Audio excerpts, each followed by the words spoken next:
Assalamualaikum warahmatullahi wabarakatuh. Perkenalkan, saya Tata Zilarsika, mahasiswa Visip Uhamga. Assalamualaikum warahmatullahi wabarakatuh.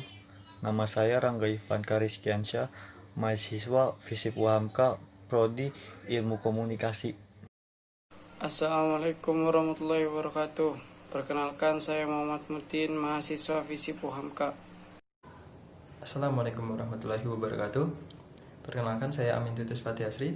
Saya mahasiswa Visip Uhamka semester 3. Saya dari kelompok 1 Psikologi Komunikasi akan menjelaskan materi tentang komunikasi interpersonal. Assalamualaikum warahmatullahi wabarakatuh. Nama saya Muhammad Rifki Ardia. Saya semester 3 di Prodi Ilmu Komunikasi. Kami dari kelompok 1 ingin menjelaskan materi tentang komunikasi interpersonal. Namun sebelum kita masuk ke materi, apa sih itu komunikasi? Menurut Alo Liliweri adalah sebuah kegiatan penyampaian pesan atau informasi dari sumber kepada penerima melalui media dengan tujuan tertentu. Kemudian, kegiatan pertukaran pesan atau informasi antara sumber dan penerima melalui media dengan tujuan tertentu. Yang kedua, ada proses komunikasi. Apa sih proses komunikasi? Yang pertama itu adalah penyampaian pesan. Penyampaian pesan adalah ketika komunikator berbicara dengan komunikan.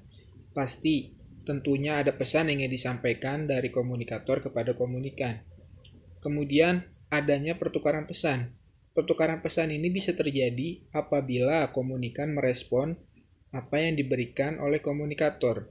Maka itulah yang disebut proses komunikasi.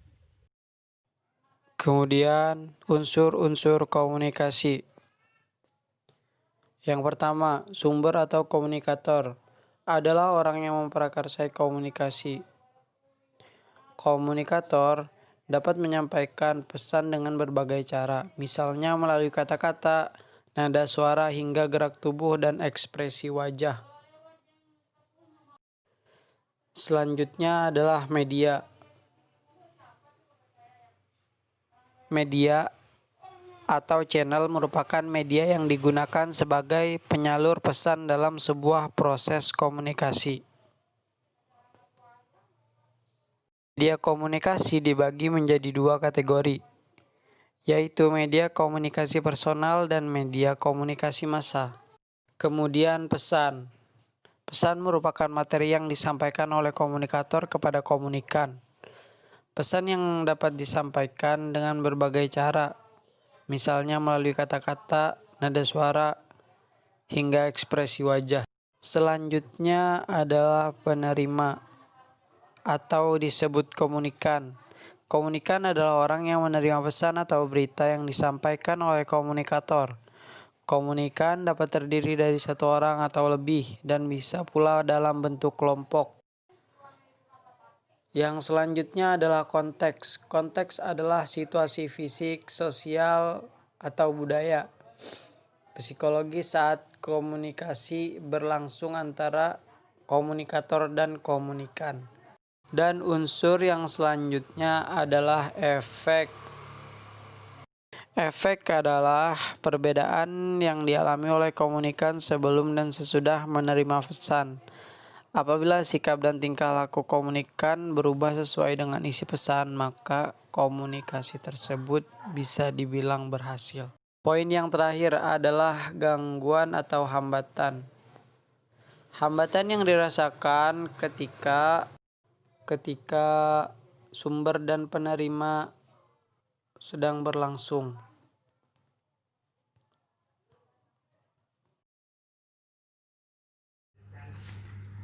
Baik, di slide kali ini saya akan menjelaskan tentang tujuan dari komunikasi. Yang kalian tahu, komunikasi itu pasti ada sumber dan penerima, komunikator atau komunikan. Nah, yang pertama itu bagian pertama dari sumber itu mengirimkan informasi, mendidik, menghibur, mempengaruhi. Sedangkan penerima itu mengetahui informasi, berisi, menikmati, dan berubah sikap. Nah, saya ambil salah satu contoh. Nah, contoh ada kebakaran di daerah A.